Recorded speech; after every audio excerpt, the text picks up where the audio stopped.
Grand Bazaar looks cozy and simple until you realize you don't have enough time to do everything you need in a day, you're broke, and you have no idea how to get rich fast. But don't worry, cause I got you. I've gathered over 40 tips to help you in your immersion journey from day one to help you nail the game in no time. Alright, let's jump straight into it before your poor farmer collapses from stress, okay? Tip number 1, time is very valuable in Story of Seasons Grand Bazaar. At first, the days feel very chill. Oh wow, I have so much time, let me just water this, pet that, maybe forage a little. Yeah, wrong. Fast forward a few weeks, suddenly you've got animals, windmills, foraging areas, character wooing, bazaar prep. Yes, the day evaporates faster than your stamina bar, but don't stress, my friend. Pick your priorities, do what matters most, and let the rest slide. It's normal to feel behind sometimes. The game is low-key designed that way. You will eventually unlock upgrades to help smooth things out, so breathe, pace yourself, and remember, even if your bazaar progress feels slow, you're still thriving, okay? And this brings me to tip number 2, bedtime. Sleep mechanics are very sneaky here. You won't collapse unless you pass out from stamina or stay awake until 5 am. But the later you go to bed, the later you wake up. If you sleep before 10, you're awake at 6 am like normal, but sleep between 10 and 10:59, yeah, you're up bright and early at 7 am. Stay up past 11 p.m, boom, you're starting at 8 am, then 9 am, and so on. Every hour after 10 p.m. delays your wake up by 1 hour. So yeah, staying up until 2 am to just process one more batch of flour will 100% backfire when you roll out of bed at lunchtime. Okay, if you want to min-max from day 1, cover your first field ASAP. This is your priority. Why? Because the sooner you plant, the sooner you harvest, and you can flex those profits at your first official bazaar. So cover that baby with crops as soon as possible. Aside from the seeds you start with, go to Miguel in town to stock up with more seeds, cause money for seeds won't be an issue since you start with a good chunk of money. And he will be open until 10 p.m. every day, only closing on Fridays. But do you want some free seeds? Yeah, don't ignore your mail. Yeah, your mailbox isn't just for junk letters, it's full of free stuff. As you play, you will hit little milestones and unlock rewards, and here's the trick. After checking the mailbox, open your menu to actually read your letters and claim your rewards. And right at the beginning, you will be getting more seeds, and the sooner you plant those babies, the faster your empire grows. And you actually have a way to make those babies grow faster. Yeah, this is a game changer. In Grand Bazaar, you can water crops twice a day to speed up their growth. In the original game, the gap was about 10 hours between watering, but in this remake, I didn't confirm this information yet, but it's very similar. If you water them early in the morning, you can eventually water them again in the early evening. So start your day with a good watering session, go live your best bazaar life, and then give those crops a little bedtime drink. And here's a golden rule: never sell raw items if you can process or cook them. Why? Because processed goods sell for way more than their raw counterpart. For example, turn onions into onion salad once you learn the recipe from Madeline's Cafe. Just buy and eat the dish and boom, you've unlocked it. For other spring basic crops, for example radishes, you can make pickles, but you will need vinegar first, so plant some rice early on to turn into vinegar later. And potatoes, you can pair them with butter for a profit boost. Yeah, you can cook them into buttered potatoes. Just get a cow so you can make your own butter like the independent farmer you are. Speaking of cows, get them in sheep or alpacas ASAP, okay? You start with the free chicken, which is very nice and cool, but we still need the full barn to become profit queens and kings. Milk, eggs, and wool are very versatile at the beginning. Milk and eggs can be turned into tons of recipes, alone or combined with other items. And wool sells for a great price, but you can process it into yarn balls for even more profit. So yeah, animals aren't just adorable, they're one of your secret weapons for bazaar domination. Also, the next tip is about a comment that I received, so don't push your animals one by one. Yeah, this tip is for my fellow masochists who didn't realize this at first. You have a bell. Stop dragging cows around like it's a gym day. No, just ring the bell by the door and they will follow you like good little children. Same for bringing them inside. easy breezy bovine cover girl. But if you forget to call them in before 10 p.m, well, they will be snoozing outside and ignoring you like rebellious teenagers. So yes, if this happens, you're back to pushing or picking them up one by one. Learn from my pain, okay? Bring them inside before 10 p.m. Okay, next one, pet training. Yeah, your pets are not just cute, they are free farm labor, and we love that for us. Cats herd chickens and dogs herd bigger animals, and to make them actually useful, you gotta train them. Yeah, in the original, you had to buy a dog bone or cat bell from Felix, but in the remake, it's way simpler. Just buy pet treats from Miguel, either in town or at the bazaar, and feed your pets until they go from cute but lazy to tiny herding professionals. The more you train them, the more animals they will herd at once, and it's basically bribing them with snacks like in real life. Also, breed your animals for different colors. Yeah, breeding in farming sims is very painful because the animals give no byproducts until the baby is born, and no byproducts means broke life. But in Grand Bazaar, the babies take about a week to show up. That's very short, and when they're born, they come with more hearts plus random colors you can't buy anywhere. It's cosmetic only, but listen. If you're a completionist, yeah, you're gonna love this. Okay, another tip is don't sell to Miguel unless you're desperate, okay? In Grand Bazaar, there's no shipping bin. Your main money-making moment is the Saturday Bazaar. You can sell to Miguel during the week, but the prices, yeah, they're lower.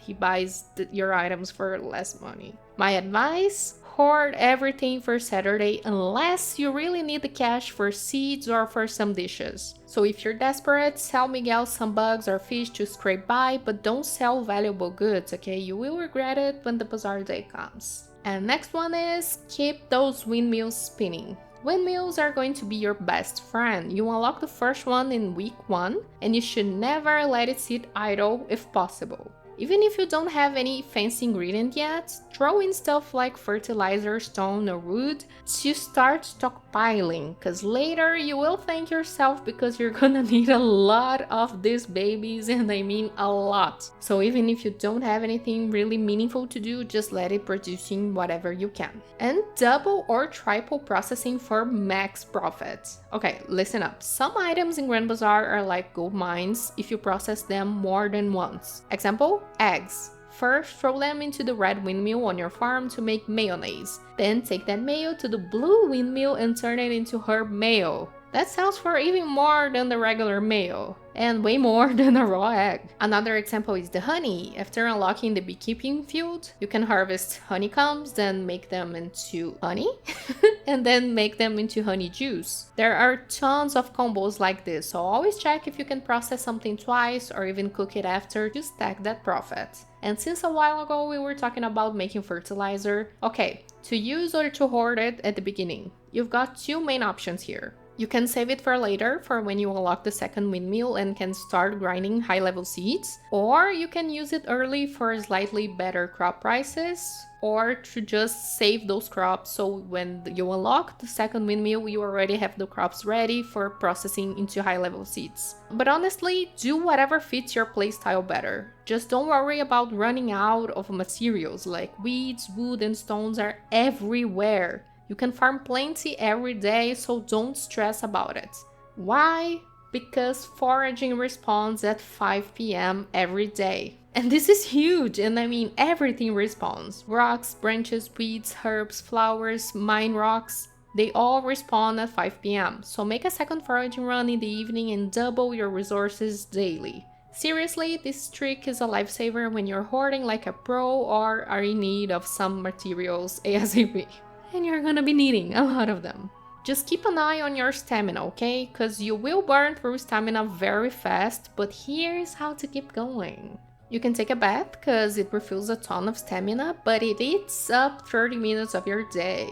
And like I told you, time is very valuable in this game, so yeah. But you can actually bathe more than once if you wait about 8 hours between dips, but I have another option that is very easy. You can cook herb salads. Yeah, if you forage mint and chamomile twice a day, make salads and stack them. It's not a huge refill, they refill very few stamina points, but it adds up. and you can make a bunch of herb salads. And you can also give herb salad to Sophie because she loves it. But do you want a nice stamina recovery trick that ties into another feature? You can buy cafe dishes to learn the recipes. In Grand Bazaar, you can just magically know recipes. No, even if you have like the Ushinotane guide by your side, you can cook it without the recipe in-game. You gotta eat the dish first. So when you start having some spare money, head over to Madeline's Cafe and buy dishes whenever you can. They are great for stamina recovery and unlocking new recipes at the same time. My own personal strategy was that I was buying a different dish per day. That way I would have a dish ready to recover stamina throughout the day, and I would learn all the recipes over time. So check this little icon to see if you already know the recipe or not before buying. Also, interact with things for medals and more free recipes. This one blew my mind when I first found out, because murals around the village give medals, yeah, but you can also snoop around people's houses and get free recipes. And I was snooping around houses, so I didn't notice that we could get recipes interacting with the furniture. I just got the medals at my first day. So yeah, imagine walking into your neighbor's kitchen, tapping their table, and suddenly, congrats, here's how to make a 3-course meal. Oh yeah. Touch everything, not just the murals that are very easy to notice that you can get things, but the houses, everything inside their houses as well. Become a certified home intruder for loot, okay? There's zero consequences, only profits. And don't take swimming lessons in Grand Bazaar, okay? Avoid falling in the rivers. In the original game, jumping into the river could sometimes score you an item. Guess what? Not anymore. Now all you get is a stamina penalty and pure regret. So unless you're into losing energy for free, stay on solid ground. Next one is upgrade that hatch fast, okay? Fast. You will be swimming in copper ores early game, and the red windmill is begging you to use them. And this will be very helpful to upgrade all your tools to copper plus very fast. The thing is, after that, you're gonna need a lot of silver, and silver ore is harder to find than a single brain cell in a horror movie. Seriously, I was finding gold before I was finding silver. So upgrade that hatch as soon as you can so you can smash more rocks and finally get the good stuff like the better ores and gems more easily. And pro tip for the windmill grind, upgrade your tools overnight. Processing times vary depending on the items, and upgrading tools takes hours. So what to do? Leave your tools upgrading before bed. That way they are ready by morning and you're not stuck watering crops with your tears because your watering can is gone. Also, use your windmill dispensers as extra storage. Yes, storage in this remake is still tiny, it's still painful like the original. But here's the hack. Don't grab everything from the windmill right away. You can leave items in the dispenser indefinitely, as long as there's space, of course. So take only what you need for the bazaar or for crafting and let the rest chill in there until you need them. It's basically free extra storage, yes, but do you want another storage tip? Use your bazaar stall as a secret storage. Okay, this one blew my mind because I only realized it very late in the game, but your bazaar stall isn't just for Saturdays. No, you can actually use it as extra storage anytime. Just walk up to it, interact, and boom, free stash space. I spent seasons suffering with a full bag and storage space before I learned this, so now you don't have to. Also, items on the floor don't disappear. Yeah, at least for a few days. But picture this. You're foraging like a champ, your bag is crying for mercy, and you have no space left to grab a gold ore you got. No problem, just drop a random item on the ground. Yes, they won't disappear overnight. You can pick them up later or even on the next day. It's like the game is saying, yeah, you're a hoarder, but we respect that. Just don't remember to pick that up because after a few days, it disappears. But another space issues that we have is with trees.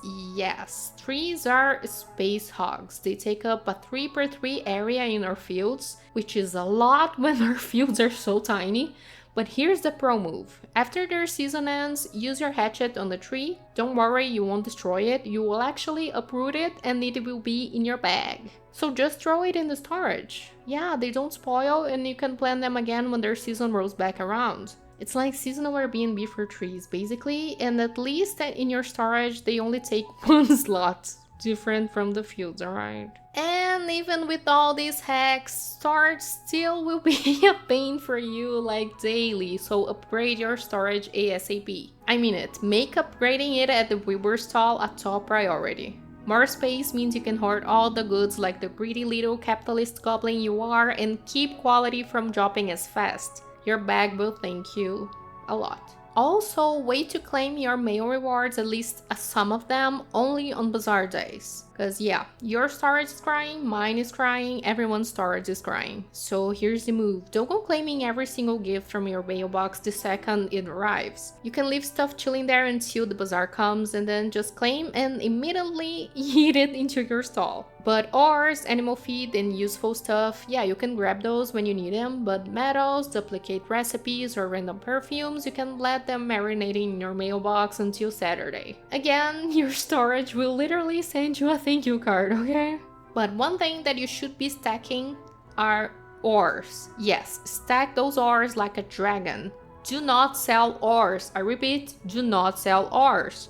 I know that backspace is crying and Miguel is waving his wallet at you, but fight the urge to sell the ores. Stack every ore and gem like smog because you will need them for upgrades and something even juicier coming up next, which is make jewelry as soon as you can. Yeah, this here is a big money strategy and it was one of my favorites in the original one, and now we can start it sooner. Jewelry takes about 2 days to process, but it's worth every second. You can start early if you've got the gems from mining or from those freebies in your mailbox. So just combine the gems with ores in the windmills to make rings, necklaces, all that shiny stuff. So yeah, don't sell those raw gems, turn them into bling and watch your profits skyrocket. Like I told you, this was always one of my favorite strategies, and now we can start this very early. Also, don't forget the trends, they're very helpful, but don't lose sleep over them. If you end up mixing things and processing a little bit of everything, you will still make bank and save yourself the headache of chasing after something later on. So play the game like you want to. If you want to follow it, follow. If you want to do a bit of everything, do it. There's nothing wrong with being trendy by accident and rich by strategy. So if you're between farming gems to make jewelry or farm ladybugs that are trending, maybe the gems will be more worth it later. So yeah, don't fret about the trends, but always keep an eye on them. Okay, going to our new friends now. Prioritize spending happiness points on upgrades. Okay, once you get that first bazaar expansion, you unlock the happy shop. Cute little Harvest Sprites shop that use happiness points as currency instead of money, with lots of shiny things calling your name like buy me. But don't get distracted. The real pro move is to hoard those points for upgrades, especially those green magic boxes. Yeah, start with the bazaar one and then the windmills, then the mountain one you can keep for last. Later on, you will unlock yellow boxes too. I won't spoil what they do, but you're gonna want them. Don't waste your precious points on seeds or stuff you can just forage or buy. Future you will thank you for being responsible, unlike me who blew points on impulse buys on cute gliders. But it's not only that the Harvest Sprites do, no. Also after the first bazaar upgrade, you will unlock cheer time with them while the bazaar is open. And yes, cheer time is very exciting because it's an awesome way to sell stuff in bulk and with nice buffs. You will be unlocking one sprite at a time by selling certain amounts of items, but it's you who decide when to start cheer time. The thing is, you can start it as soon as you unlock the first sprite, but here's the catch. It will be short, kinda meh, and you will miss out on the juicier buffs from the other sprites. Think of it like starting the party while half of your friends are still on the way, it's just awkward. Wait until you've unlocked at least 2 or 3 sprites, otherwise you're just burning potential. So yeah, use cheer time strategically.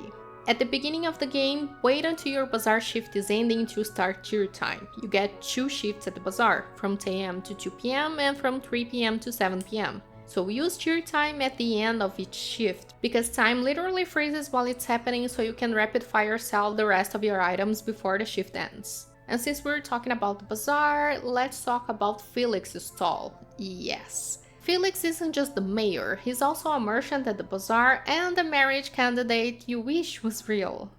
Him and Eric. No, but really, he sells techniques at his stall that makes life so much easier. Priority number 1, buy the double jump. Seriously, don't even blink, just grab it. It helps you access different areas, especially paired with the glider, and makes farming way less of a leg day workout. The reeling technique for fishing though, this one's situational. It's pricey early on, and honestly, you can just upgrade your rod to Copper Plus in the Windmill to catch bigger fish without crying into your pond. But hey, if you're a fishing addict, go for it. Just know that the technique activates randomly, so it's basically RNG's deciding if you get your dinner. And going back to our little friends, don't wait to upgrade the star rank with the sprites. Yes, crops can rank up with fertilizer and seed grinding, we know that, but everything else like forageables, fish, bugs, honey, everything levels up through the harvest sprites. Oh, now they're called nature sprites, right? I've been calling them harvest sprites all along, but okay. Donate items to them, and every 4 levels you will bump the star rank by half a star. Don't sleep on this though, because higher star rank equals higher value items, and it's way less grindy than you think if you make it strategically. Just interact with them and check here which items will give bonus points when donated to know what to donate without sweating so much. Check your map to see where they're hanging out and drop stuff regularly. Regularly. Each sprite has a specialty. Ivy accepts and levels all forageables, yes, even weeds, rocks, and branches. Penny accepts and levels all bugs. Finley accepts and levels all fish. Webby, my baby, accepts and levels all mushrooms. And Honey, oh yeah, you know, Honey. But okay, which sprite to focus on, plus planning with their boosts. Yeah, every few days sprites change which donation gives bonus points. Sounds very cute, right? Wrong. It's a trap to make you lose your brain cells trying to min-max every bug and fish here. But here's the move early on for you to not lose your mind since you have a lot of things going on at the same time. Focus on Ivy that levels forageables and Finley who levels the fish. Why? Ivy literally lives next to your farm's windmills, so it's 0 effort, we love that, and forageables are your life, yes. And Finley chills by the river, and trust me, as soon as your bazaar rank goes up, you will be drowning in higher rank fish requests. And if you're into bugs, spring is prime butterfly season, so that's the time to feed Penny all your bug children. But until then, don't stress, donate smart, not sweaty. And another random tip is save trash. I know, your storage is already begging for mercy, but listen, save your trash, okay? One day you will unlock a stall at the bazaar that lets you trade trash for super useful items, and one of those items is literally required to get a fast travel stone. That's right, you're tossing future Uber rides into the river if you don't hoard that garbage. So next time you fish up a boot, don't cry, just tuck it into your storage like the treasure it is. Yeah, in here we believe in trash supremacy. Like in all farming games, right? Okay, let's talk about beekeeping now. Yes. After you unlock beehives, the game's like plant flowers or no honey. But plot twist, you can just slap down like wild herbs or wild flowers instead if you don't have the flowers that grow on your farm. The bees actually do not care, they're like equal opportunity workers. And don't forget, you can harvest and replant other flowers whenever you want. But do not forget to grab those flowers before the season ends so they do not wither, and then you can turn them into whatever to sell for profit, for money. Yeah, nothing hurts more than watching your bee buffet wither away because you forgot.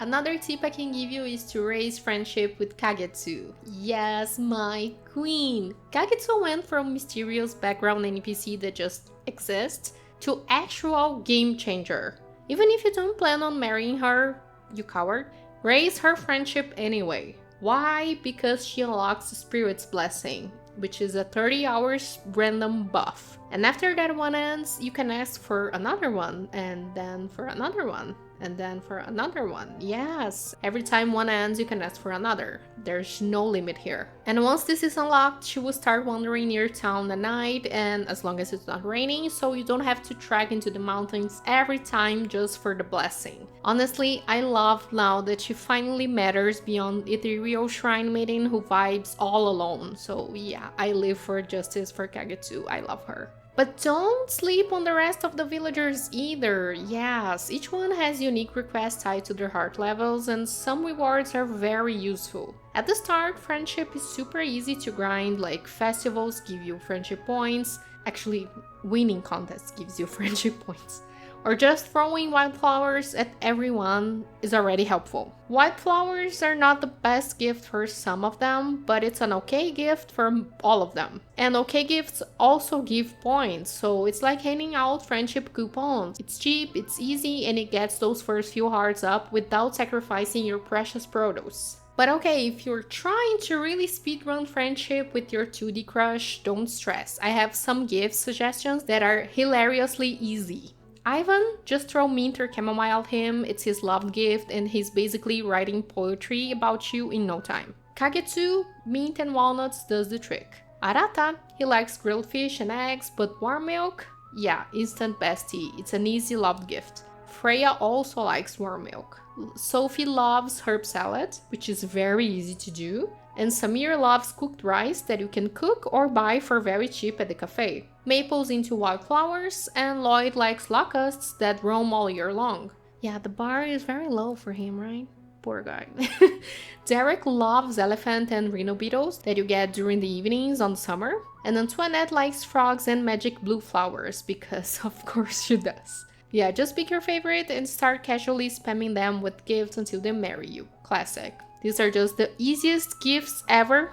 We have other options like cookies for Diana, cookies for Maple, omelette for Angelo. Actually, he's Gabriel now, right? Sunflowers for Gabriel too. So yeah, there are some easy love gifts here. Also, wrap gifts for their birthdays to get bonus points. Yes. As the bazaar expands, you unlock a wrapping stall, and let me tell you, it's totally worth it. Always check the calendar for upcoming birthdays, wrap your gift in their favorite color, and you can stock that information in the menu actually, and boom, extra bonus points. Just don't be like me and forget to check the birthdays altogether, okay? Okay, quote unquote, I can't raise a character's affection, their heart is locked. Okay, don't panic, this is normal. For villagers, locked hearts usually mean you gotta complete requests. For marriage candidates though, you need to trigger heart events first, and then you gotta complete the requests. The heart events trigger based on day of the week, weather, and time of the day, but don't stress. If you see a pink exclamation mark in your UI, that means that a heart event is ready to trigger. And the map will tell you where to go.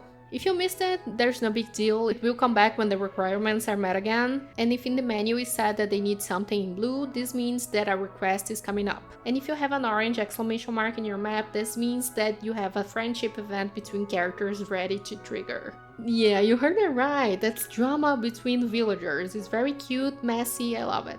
It's so cute to see them interacting between themselves, and like I told you, if you are running through a lot of things at the moment, you can just skip it and see another time, okay? There's no problem. Next tip, save 20 medals for Derek. If you're wooing him or if you plan on befriending him.